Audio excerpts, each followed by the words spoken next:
Pranav Gundlapalle, who is the Senior Research Analyst at Sanford Bernstein, now joining in.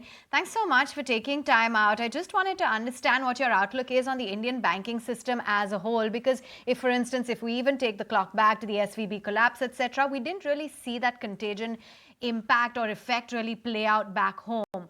What's your assessment overall as to how the banking system has fared? Morning, and thank you for having me on the show. I think Indian banking sector overall is in a very sweet spot. It's an outlier versus many other regional banking sectors. And a lot of it comes down to the last decade where it hardly saw any growth as percentage of GDP. So it was a muted growth last decade, which is now put it in a nice position with respect to growth and with respect to margins as well. The rates are at somewhere midpoint of what you've seen the last decade. So it's a very nice, comfortable spot for the sector, and it should see a very healthy compounding story from here on for the next 5 to 7 years at least. 5 to 7 years look quite interesting for the entire financial space, but there was this worry, Pranav, that there could be a bit of a margin compression as well. Is that something that you think will play out incrementally going forward, or not too worried about that? See, yes, there will be marginal compression. I think on a Q-on-Q basis, yes, I expect about 10 to 15 bips of margin compression for the sector. But remember that the last year saw an extremely large margin expansion. So some of that gains will go away.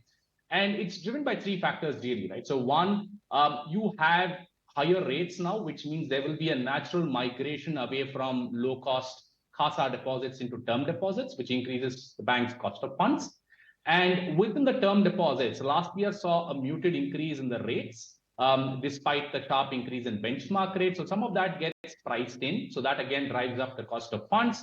Lastly, the last quarter or so saw a stabilization of the rates environment. So you didn't have any benchmark rate hikes, which means that the upside on the loan pricing also becomes limited. So yes, there will be a Q-on-Q compression, but when you look at on a year-on-year basis, it's still a very healthy increase.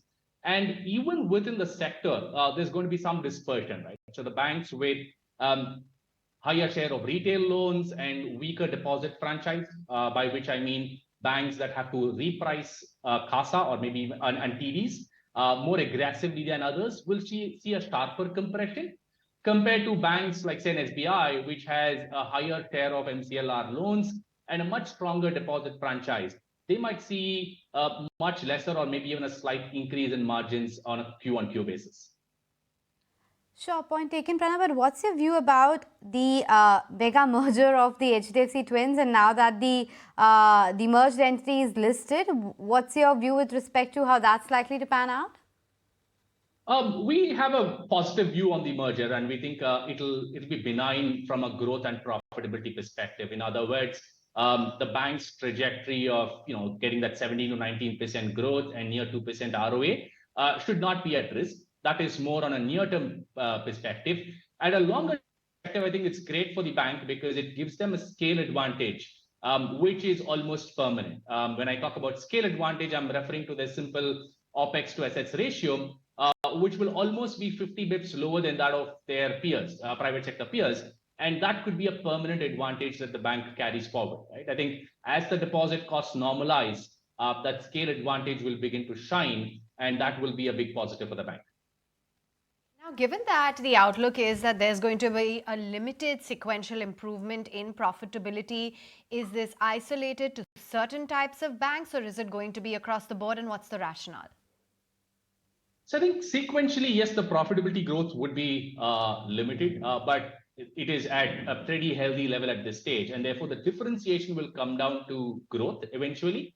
And there, in terms of EPS growth, and there, I think the constraint will soon become the deposit gathering ability. Right? I think this is a big shift away from the last decade story, where the underwriting differentiation is all that mattered. So banks won or lost depending on how good their asset quality was. But now it comes back to deposits. Now, this deposit competition and the intensity probably starts a few quarters later than what we expected, because the first quarter, thanks to the note bans and other stuff, you had a much stronger deposit growth than what we anticipated.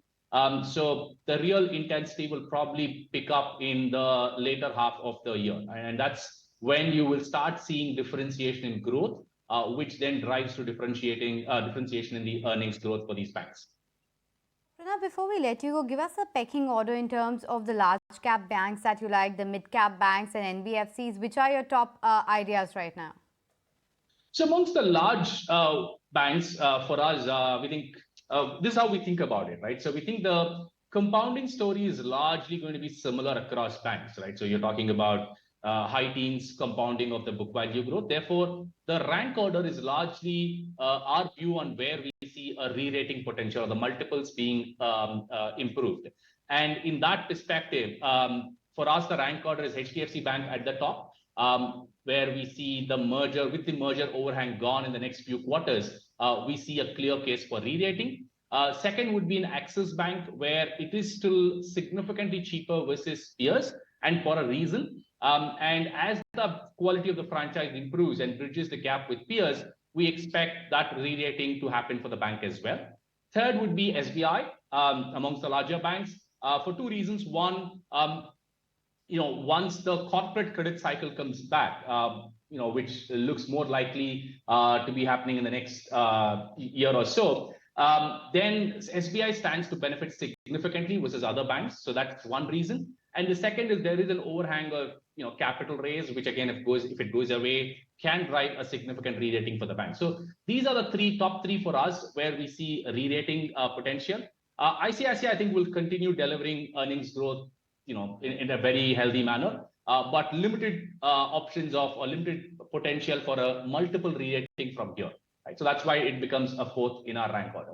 Now, at this stage, with rate hikes probably done, NBFCs could be a cyclical play, and so as some of the smaller banks, which share the same characteristics of NBFCs in terms of being more sensitive to rates on their cost of funds side.